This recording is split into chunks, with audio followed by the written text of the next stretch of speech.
Meus irmãos, a paz do Senhor, amém. Os irmãos podem tomar os vossos assentos. Quem trouxe sua Bíblia, abra comigo no Evangelho do Senhor Jesus Cristo, segundo escreveu Mateus, evangelista Mateus, capítulo de número 16, aleluia. Versículo de número 18, capítulo 16, versículo de número 18. Quem achou o texto pode dizer amém. Amém. Versículo de número 18 diz assim: pois também eu te digo que tu és Pedro, e sobre esta pedra edificarei a minha igreja, e as portas do inferno não prevalecerão contra ela.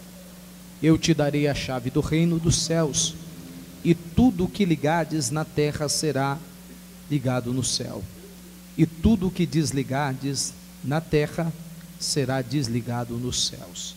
Quantos entenderam pode dizer amém. Meus irmãos, eu quero ser sucinto em minha fala nesta noite, mas eu quero que você compreenda o que Deus ele ministrou ao meu coração. Para nós entendermos o capítulo de número 16, eu quero retornar 2 capítulos com os irmãos, para que nós possamos entender o contexto daquilo que Deus colocou no meu coração. Se nós tivermos a oportunidade de observarmos nas nossas Bíblias, o capítulo de número 14, segundo o evangelista Mateus escreve a seguir, nós vamos ver aqui do capítulo 14, do versículo 1 ao versículo de número 2, um momento triste, um momento fatídico, em que a Bíblia vai relatar a morte de João Batista. A partir do versículo de número 13, do capítulo de número 14, o versículo de número 13 vai ser narrado Mateus dizendo: e Jesus, ouvindo isso, deixou a multidão. Algumas traduções vai deixar bem claro que ele se apartou do meio da multidão, entrou em um barco e passou para o outro lado. O que é que Mateus ele quer dizer aqui a partir do versículo de número 13? A partir do versículo de número 13, Mateus ele está explicando, Jesus ouvindo isso, ouvindo o quê? Os acontecimentos dos versículos anteriores. E o que aconteceu nos versículos anteriores?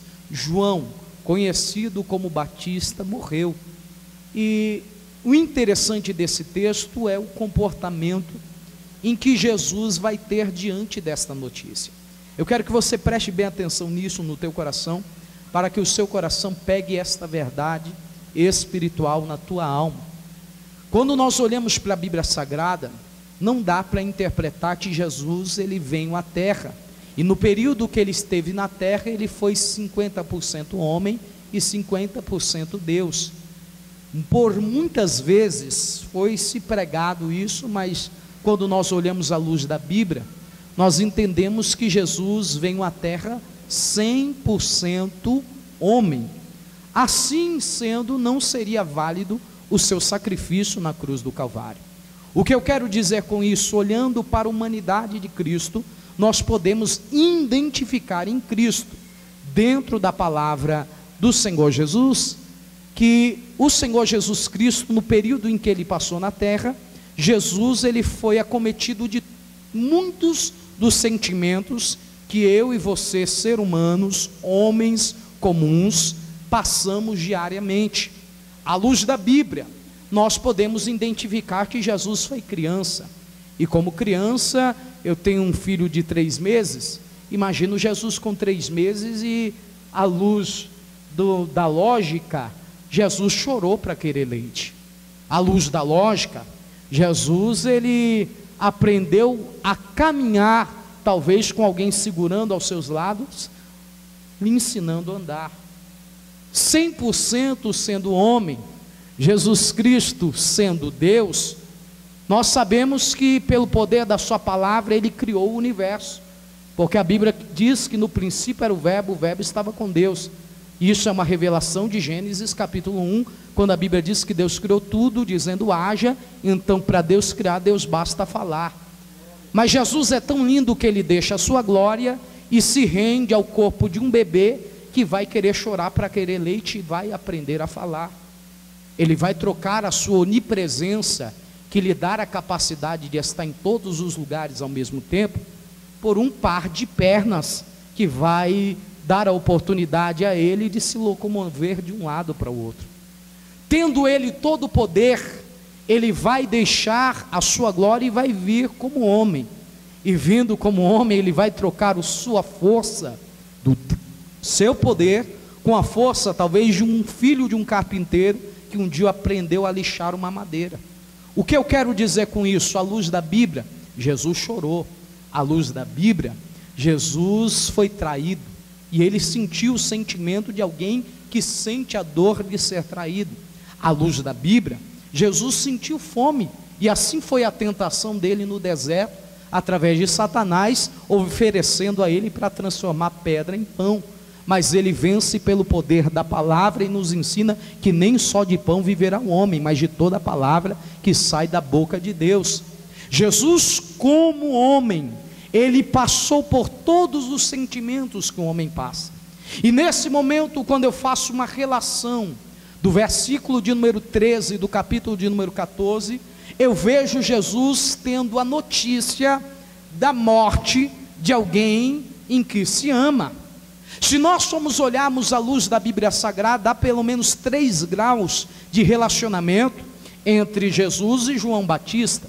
À luz da Bíblia, João tem um grau de parentesco, então para Jesus, João é parente. À luz da Bíblia, João ele se declara, importa que ele cresça e que eu diminua, e ele diz que tudo que ele é amigo do noivo. E quem é o noivo da igreja? O Senhor Jesus Cristo. E João entendeu a sua posição, e ele diz: olha, eu não posso usurpar o lugar do noivo, porque eu sou amigo dele. Então há um grau de relacionamento, de amizade entre João e Jesus. À luz da Bíblia, eu posso dizer também que João era companheiro de ministério, porque João era aquele que ia na frente, preparando o caminho para o nosso Salvador. Então eu quero que você imagine comigo o que é que Mateus está escrevendo aqui. Porque Mateus está dizendo, e ouvindo Jesus isso o que? A morte de um parente, a morte de um amigo, a morte de um companheiro. Jesus vai parar o que ele está fazendo, e eu preciso que você pegue isso no teu coração.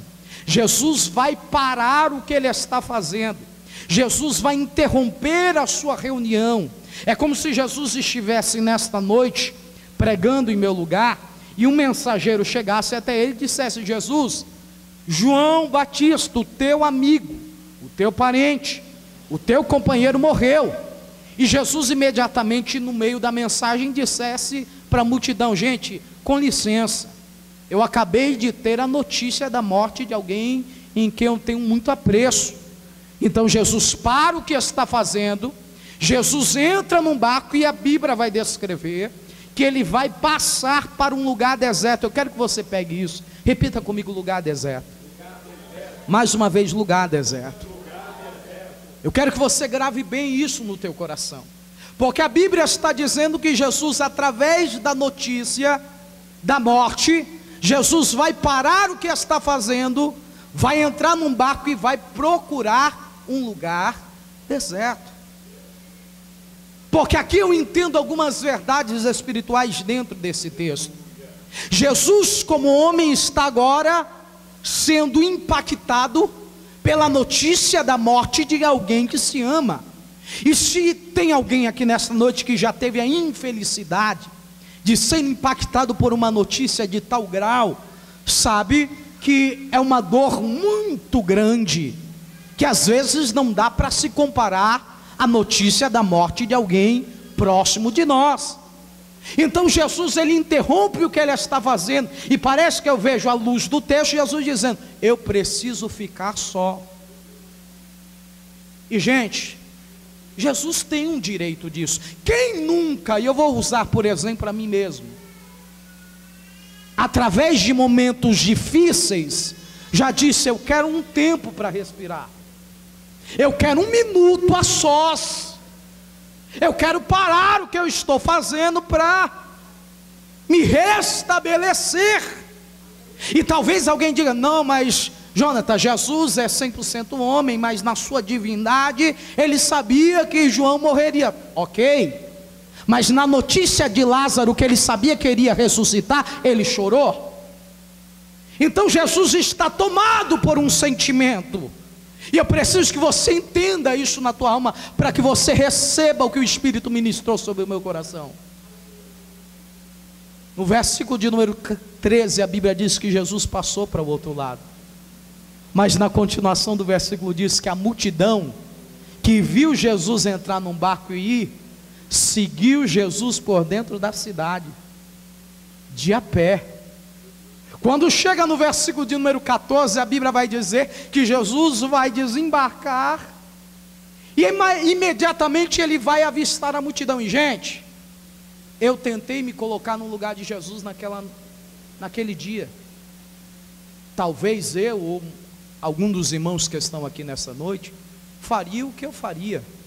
Talvez eu olharia para a multidão e diria para a multidão: gente, eu estou pregando para vocês já faz dia, estou curando, eu vou voltar a fazer, mas me dá um minuto, deixa eu sentar aqui na beira da praia, ver as ondas quebrando, e ficar olhando para o céu e dizendo: por que João se foi? Mas aqui Jesus nos ensina uma grande lição. O versículo de número 14 vai dizer que quando ele avista a multidão chegar, Jesus começa a curar os seus enfermos. Marcos capítulo de número 6, versículo de número 30 a seguir, vai narrar o mesmo texto, e Marcos vai dizer que Jesus recebe eles, ensinando eles. Então, à luz da Bíblia Sagrada, eu posso dizer que ao invés de Jesus parar a multidão, Jesus recebe a multidão pregando e curando. Ninguém precisa pegar isso aqui. Jesus recebe a multidão pregando e curando. Quando eu estava olhando o texto, primeira coisa que eu entendi: Jesus para de fazer algo para voltar o que estava fazendo do outro lado. Isso é terrível, porque eu aprendo aqui uma verdade espiritual. Haverá momentos na nossa vida que as emoções nos trará a oportunidade de olharmos ao nosso redor e dizer: eu preciso parar o que eu estou fazendo. Porque as emoções às vezes nos interrompe, nos pausa, nos para. Mas eu entendo que Jesus aqui, ele paralisou por causa de uma emoção, de uma notícia ruim. Mas quando ele chega do outro lado, isso é muito lindo, a Bíblia vai dizer que ele foi tomado. Outras traduções, a Almeida Corrigida vai dizer possuído. E eu fico tentando imaginar o que é isso, porque possuído significa tomado por inteiro. E a Bíblia vai usar a palavra possuído por uma íntima compaixão, ou seja, ele vai ser tomado por inteiro pelo um sentimento íntimo de alguém que está chegando. E talvez eu fique imaginando, no meio da multidão está vendo alguém enfermo, porque se Jesus vai curar os seus enfermos, tem alguém precisando de cura. Talvez no meio da multidão tem alguém que não precisa de cura no corpo, precisa de cura na alma. Então Jesus vai descer do barco e Jesus vai ser tomado por um sentimento íntimo de quem está chegando. Porque eu aprendo que a emoção às vezes nos faz parar, mas o propósito nos faz continuar. Alguém vai pegar isso aqui? Aleluia. Talvez eu estou pregando nesta noite para alguém, e já foi cantado muito aqui nesta noite, e pessoas foi profetizando e falando dentro disso, de alguém que já disse até no hino que foi tente um pouco mais, de alguém que em meio à circunstância disse: eu vou parar. E eu não sei o que você disse em meio ao caminho, do que você iria desistir, mas eu quero te dizer: a emoção te faz parar, mas a missão te faz continuar. E Jesus entende que maior do que a emoção é o propósito que está sobre a vida dele. Olha aqui para mim. maior do que as emoções que te dizem: você não é nada, você não é ninguém, você não pode, você não vai, você tem que largar tua casa, tua família, você tem que desistir. Assim prega Deus na minha boca para a tua vida hoje. Olha para o tamanho do propósito que está na tua cabeça, que o céu te entregou, porque a emoção te faz parar, mas a missão, o propósito te diz: continua um pouco mais. Oh glória, oh glória. Segunda lição que eu entendo nesse texto: a Bíblia vai descrever o lugar como sendo um lugar deserto.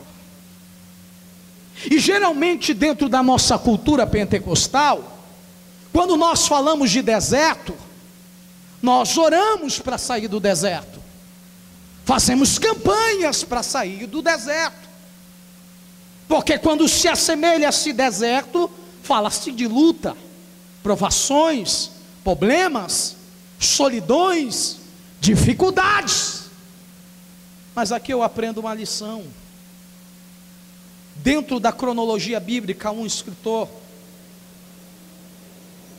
da história judaica por nome de William Buckley vai dizer que esse mesmo período histórico está tendo festa da Páscoa em Jerusalém, e é a primeira vez que Jesus não vai subir para a festa da Páscoa. Jesus, ao invés de subir para a festa da Páscoa, Jesus entra no barco e desce para o deserto. Só que eu vejo uma multidão que vai seguir Jesus por dentro da cidade. A Bíblia não diz, mas eu tentei imaginar dentro do meu pensamento, que em meio à multidão o comentário é esse, porque a Páscoa não é só mais uma festa, é algo muito importante para o judeu. Talvez no meio do caminho, Anderson, alguém está dizendo: eu vou fazer o que no deserto? Está tendo festa lá em cima em Jerusalém. Mas talvez em meio ao caminho alguém está também dizendo: eu vou para o deserto, porque para seguir Jesus não importa o endereço, importa quem está no endereço. Alguém precisa pegar isso aqui. Talvez em meio à multidão tenha alguém enfermo, dizendo: a festa lá em cima está boa, mas Jesus hoje não subiu para a festa. Oh glória. Jesus desceu para o deserto. Então alguém vai caminhar por dentro da cidade e vai para o deserto, porque eu entendi que para seguir a Jesus, às vezes nos levará a caminhos que nos levará aos endereços de deserto. E gente, quando nós olhamos para a luz da Bíblia Sagrada, não foi o diabo que levou o povo para o deserto, não foi o diabo que levou o povo de Deus para o cativeiro, não foi o diabo que levou Ezequiel para o meio do vale de ossos secos, porque às vezes a mão do Senhor nos conduzirá a endereços que nós não queremos. Mas eu aprendo que endereço não muda o que Deus é. Não, alguém precisa pegar isso aqui, gente. Endereço não muda o que Deus é, mas o que Deus é muda o endereço. Lembra de 3 jovens quando foram lançados na fornalha? A Bíblia diz que eles foram lançados amarrados, e 2 soldados que abriram as portas da fornalha, que foram aquecidas 7 vezes mais, morreram na porta. E gente, alguém precisa pegar isso aqui, porque se eles morreram na porta, eu perguntei outro dia lendo a Bíblia, o que fez os 3 entrarem lá dentro?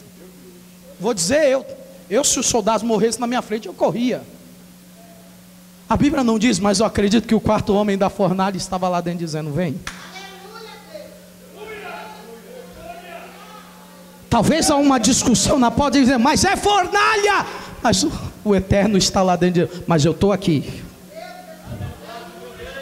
Porque lugar aonde, alguém precisa pegar isso aqui, lugar aonde ele está, quando era para morte, se torna lugar de libertação. Os 3 entraram para morrer, e entraram como? Entraram amarrados para morrer, mas de repente alguém está vendo eles soltos, caminhando. Porque o que era para a morte se tornou libertação. Alguém precisa pegar isso aqui? Levanta a mão se você crê. Eu quero profetizar sobre a tua vida. Quero profetizar que o que era para ser morte vai se transformar em libertação para a tua história, para a tua casa, para a tua vida, para a tua alamaias, para a tua família, para o teu ministério. O Senhor Jesus está virando uma chave para a vida de alguém hoje aqui. Oh glória! Jesus vai para o lugar deserto, a multidão vai para o deserto porque está seguindo Jesus. Só que eu vejo na Bíblia Jesus recebendo a multidão, pregando e curando. E geralmente é onde tem pregação e cura, é culto, porque, se eu não me engano, é João que vai dizer que enquanto eles eram curados, eles jubilavam. Então tem cura, tem palavra e tem canto. Porque só para Deus para fazer do teu deserto culto. Alguém precisa pegar isso aqui? Só Deus para fazer do seu deserto culto. Aleluia.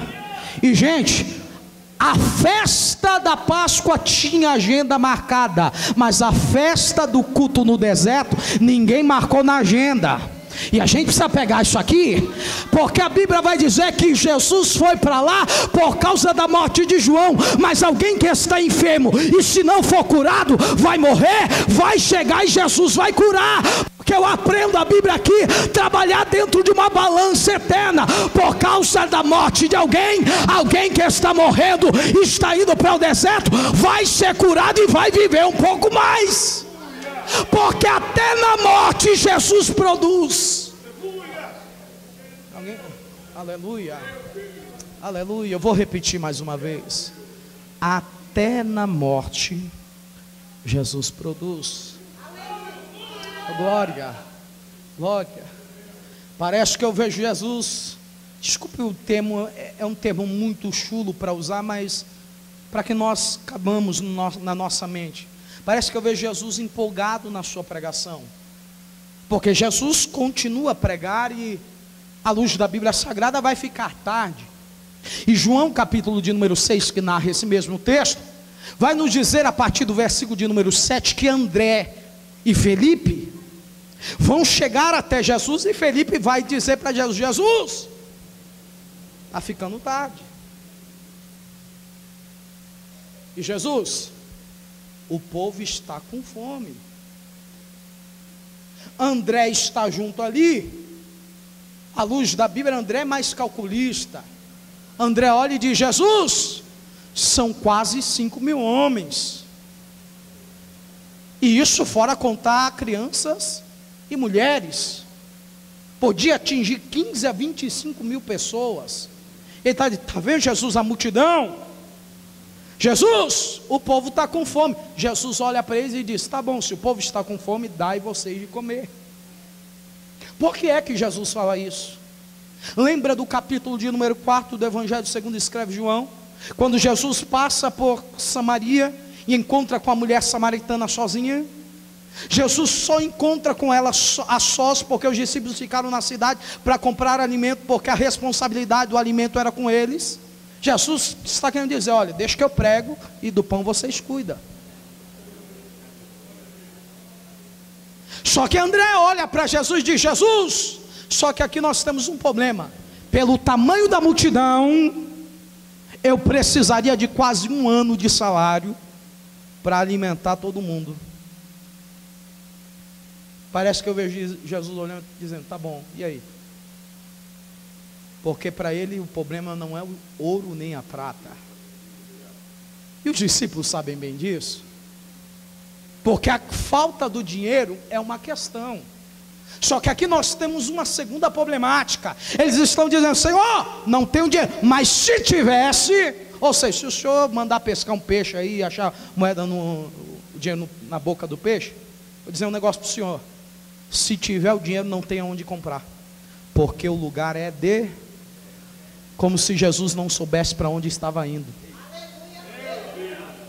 Como se Jesus não soubesse o lugar que você entrou com Ele. Oh glória, Louvado seja o nome do Senhor. Olha aqui para mim, esse deserto Jesus conhece mais do que você. Remácia. Esse cativeiro Jesus conhece mais do que você. Eu sei que você contou para Deus a situação do lugar, do endereço e das circunstâncias, mas assim te diz o céu: eu conheço o lugar mais do que você. O mesmo André que fala isso no versículo de número 9 do capítulo 6, segundo João escreve, ele diz: Senhor, não tem onde comprar, mas eu achei aqui um rapaz que tem 5 pães de cevada e 2 peixinhos. E pão é de cevada, não é de trigo, porque pão de cevada justamente era para aqueles da cultura mais mediana, mais baixo. Pão de trigo é para quem tem, mas de cevada é para quem não tem. Então, Senhor, eu achei um menino simples, cevada e esfarelado. E se é cevada, isso identifica de onde ele vem. Ele vem de uma origem humilde. Mas, Senhor, eu achei um menino que tem. E, gente, nós precisamos entender algo. Em meio à multidão, o que é melhor? Ter nada ou ter pelo menos um pão de cevada? Aleluia. A Bíblia não diz, mas talvez Jesus permite levar o povo para o deserto e a fome chegar só para revelar algo que quando muitos têm, aquele que tem pouco não aparece. E deixa eu te falar algo. Jesus está movendo algo para começar a dar destaque para quem tem pouco. Vou repetir, Jesus está movendo algo para começar a dar destaque para aquele que tem pouco, e o pouco que ele tem é simples. E vamos aqui falar algo no meu coração, e eu vou liberar o que o Espírito Santo de Deus está me dizendo, porque geralmente nós somos aqueles especialistas em desqualificar o pouco que tem e a classe média daquilo que tem. Por isso André está olhando, eu achei um rapaz que tem 5 pães de cevadas e 2 peixinhos. Só que no mesmo versículo ele diz: o que é isso para tantos? Porque o mesmo que acha desqualifica o que achou. Alguém precisa pegar isso no coração, gente. O mesmo que acha desqualifica o que achou. Remanarasse camanoviência. Eu estou sentindo Jesus aqui. Só que aqui Jesus vai dar uma lição muito grande. Se tem, me traz. Oh, glória. E parece que eu vejo a luz da Bíblia, Jesus pegando o pão. Os 4 evangelistas, Mateus, Marcos e Lucas, pregam o mesmo texto. Mateus, Marcos e Lucas diz que ele pega o pão e abençoa. João diz que ele pega o pão e dá graça. Então, à luz da Bíblia, para mim, ele está abençoando e dando graças. Enquanto alguém está desqualificando um pouco o que apareceu, Jesus está dizendo: vai me trazendo, porque eu vou abençoar o que apareceu. E olha aqui para mim, pode ser pouco e de qualidade ruim, mas a partir do dia que o céu abençoa a gente, é manaias, orabacamanaias séria. A partir do dia que a mão do Senhor se estende para abençoar, aleluia. Segunda lição, o texto diz que ele vai pegar o pão e vai dar graça. Porque Jesus está ensinando na prática: ser fiel no pouco, porque no muito eu te colocarei. Não, olha aqui para mim. Alguém já viu na Bíblia Jesus orar para o pão multiplicar? Você pode procurar e você não vai achar, porque Jesus não ora para o pão multiplicar, Jesus só abençoa e dá graça. Porque tem hora que é hora de orar, mas tem momento que é momento de ser grato. Tem hora que é momento de orar e pedir, mas tem hora que é momento de pegar, porque já apareceu. Eu te agradeço. Glória. Alamácia. Obrequemência. Aqui tem duas verdades espirituais dentro desta parte do pão. Primeira verdade: você não vai ver na Bíblia Jesus abençoando o peixe e partindo o peixe. Você vai ver na Bíblia Jesus partindo o pão, porque pão fala da palavra, alimento, mas peixe fala de almas. Porque eu aprendo na luz da Bíblia que a palavra a gente reparte uns com os outros, mas as almas não, porque Deus não trabalha na divisão das almas. Oh glória! Deus não trabalha naquilo que vive dividido. Jesus está dizendo: o pão nós repartimos para haver unidade no peixe. Oh glória! Louvado seja o nome do Senhor Jesus. Segunda verdade espiritual, a Bíblia diz que Jesus chamou os 12 e diz: separa a multidão em grupo de 50 e de 100, e fazei como eu fiz. Parece que eu vejo os discípulos saindo no meio da multidão, numa mão o pão, e na outra dando graça, abençoando e repartindo. E gente, Jesus me ensinou uma verdade espiritual muito linda nesse texto. O segredo na multiplicação às vezes está em segurar com uma mão e doar com a outra. Alguém vai pegar isso aqui? Às vezes o segredo da multiplicação está segurar em uma e repartir em outra. Vamos tentar imaginar Tomé com pão na mão? Porque fala-se que Tomé às vezes é desacreditado, e eu não vou bater em Tomé não, porque Tomé ele é aquele cara que paga para ver, mas toda vez que Jesus mandou ele fazer uma coisa, você não vai ver ele desobedecendo. Então talvez eu veja Tomé dizendo: não vai dar certo isso daqui, cara, não vai ter jeito, mas já que Jesus mandou, vamos lá. Imagina um grupo de 50, vai comer a primeira fileira de 10 e não vai dar certo na segunda, mas vamos lá, graças te dou. Graças te dou. Graças. Aqui você precisa entender uma verdade espiritual. Numa mão tem pão, mas na outra está dividindo.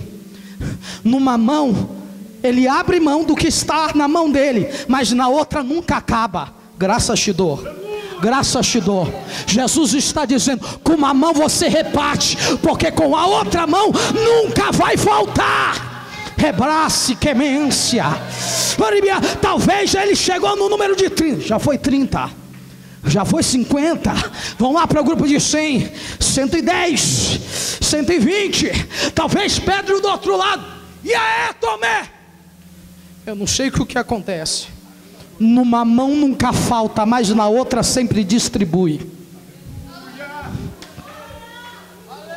Eu sei que é um menino pregando entre vocês, pregadores aqui, mas eu quero profetizar sobre a vida de vocês, que vai ser assim o pão na tua mão. Numa mão vai ter, mas na outra vai ter para multiplicar e dividir para quem precisa, dividir para quem quer. É Márcia, eu estou sentindo o céu comigo aqui nesta noite. Assim diz o céu: segura numa mão, mas na outra mão tenha disposição em liberar. Evangelho não é egoísmo.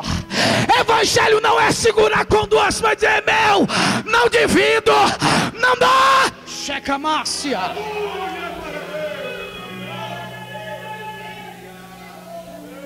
Glória.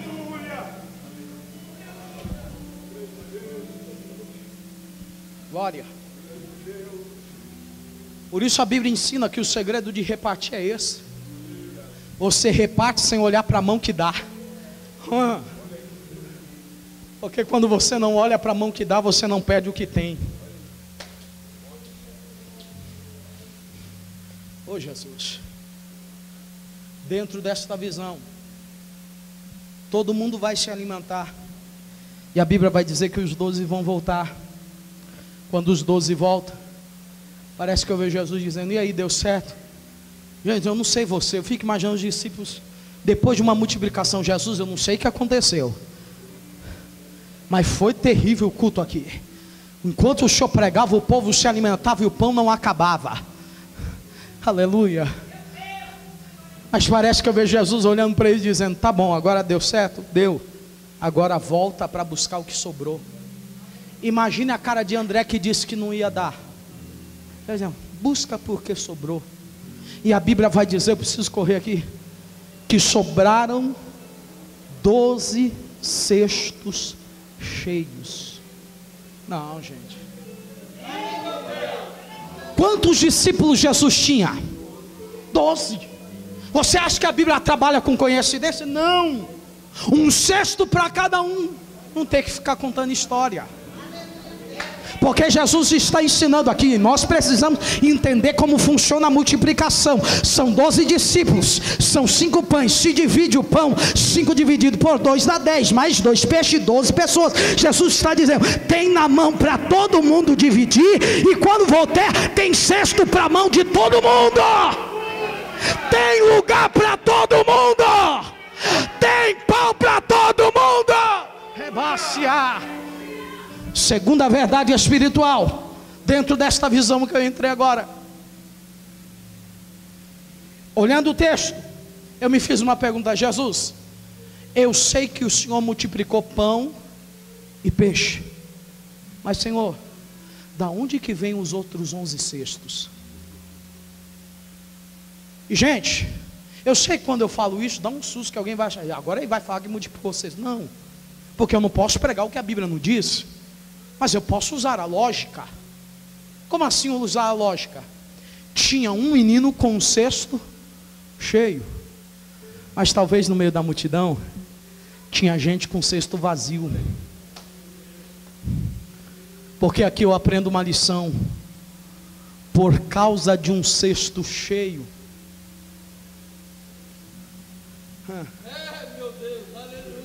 cestos que estão vazios vão voltar cheio também. Alguém vai pegar isso aqui hoje. Aí eu aprendi que por causa de um crente cheio, por causa de um jovem cheio, por causa de uma irmã cheia, por causa de um obreiro cheio, de um pastor, um pregador cheio. E gente, não me tenha por mal, companheiros, esse é meu jeito de pregar, é um jeito muito simples. Quando eu estava estudando esse texto, falando com Jesus, Jesus me deu uma surra de Bíblia. Por quê, pregador? Porque o Espírito Santo começou a me dizer: filho, para de reclamar e apontar quem entrou vazio no culto. Teu papel não é ficar criticando quem está com cara de delegado, quem está triste, quem está fechado, quem não levantou a mão para dar glória. Teu papel é ser cheio, porque talvez se você entender que o pouco que você tem é pouco, mas na minha mão pode ser muito, eu pego quem está vazio e por causa da tua vida eu encho também. Remácia. Talvez eu estou pregando para alguém aqui que quem olha para a tua cara está dizendo: está vazio, não tem Deus, não tem graça, não tem poder. Talvez até te julguem dizendo: está em pecado, é miserável. Talvez alguém esteja dizendo isso no teu coração. Talvez até Satanás está te acusando e dizendo: tem gente do teu lado que já deu glória, já falou em língua estranha, já sentiu a presença, e você está aí vazio, oco, sem Deus. Mas quem olha para o teu interior não sabe o que você passou para chegar até aqui. Mas eu tenho uma notícia para o teu coração: você veio para o culto do deserto, e no culto do deserto tem pão para todo mundo. Rebasse. Só quem está sentindo o que eu estou sentindo aqui, levanta a mão para o céu. Me ajuda aqui a pregar. Me ajuda a pregar. Já estou vendo alguém chorar, já estou vendo alguém adorar. Rebrace camadoviace, emanoiace. Deixa o céu te encher, que talvez com uma mão você vai segurar, mas vai dividir com quem precisa. Eu profetizo nesta noite: se entrou alguém vazio, se entrou alguém oco, se entrou alguém triste, se entrou alguém fraco, a graça te alcança hoje. Glória, glória.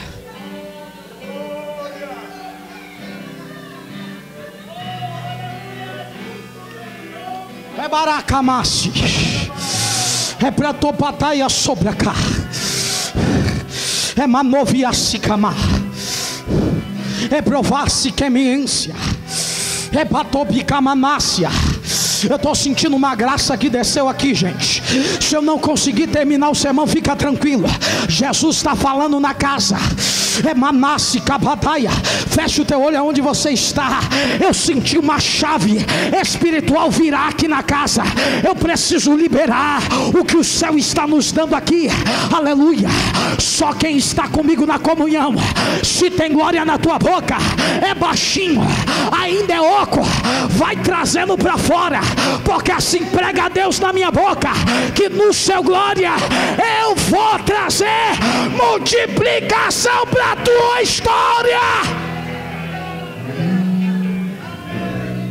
Glória, glória, Lamarassi, Emanaracamasse, Hebracamácia, Heramamaiacia, Remenência.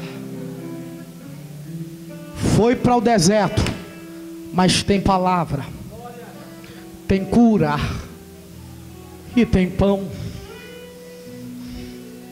Remarácia. Os discípulos vão voltar. Quando eles voltam, Jesus olha para ele e diz: entra num barco. A Bíblia é muito clara em dizer que Jesus os obrigou. Ô Antônio Marcos, imagina o Jesus que de vez em quando dizia: filhinhos, meus amados, meus filhos. De repente virar a cara: vai logo, entra que eu estou mandando. Se obrigou? E quando eu estava lendo o texto, eu disse: Senhor, por que o Senhor obrigou eles? Aí Jesus começou a me dizer: filho, o que é que aconteceu no meio? Eu disse: simples, está na tua palavra. Quando eles chegaram no meio, um vento contrário soprou. E sabe o que é vento contrário? Eles saíram daqui, estão indo para lá, mas chega aqui no meio, o que está vindo de lá impede eles de ir para onde Jesus mandou.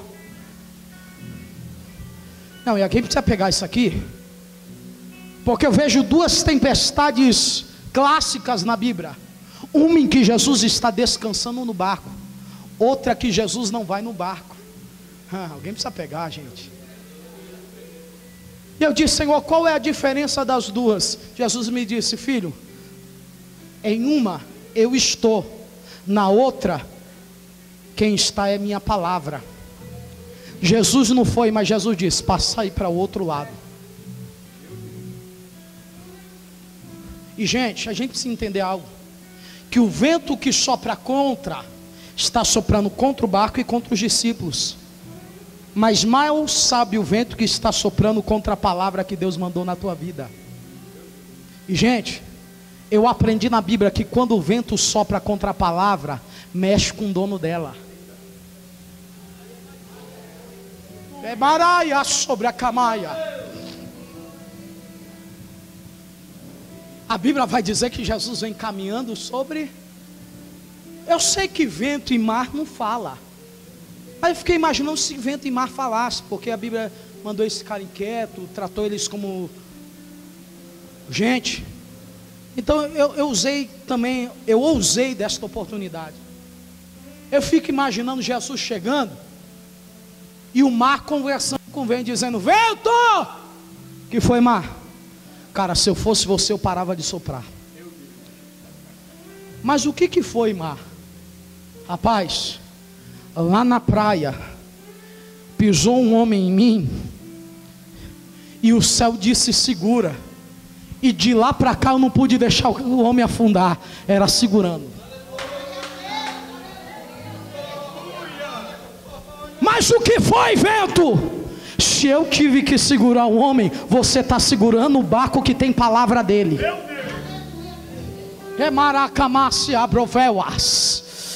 Por isso a Bíblia vai dizer que quando Jesus entra no barco, o vento se aquieta.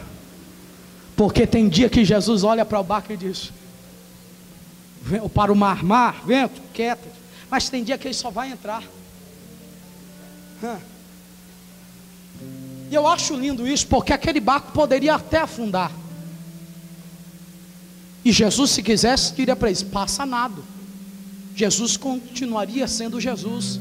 Jesus poderia abrir o mar e dizer: fica a tempestade aí, fica o barco aí, caminha em pés enxuto.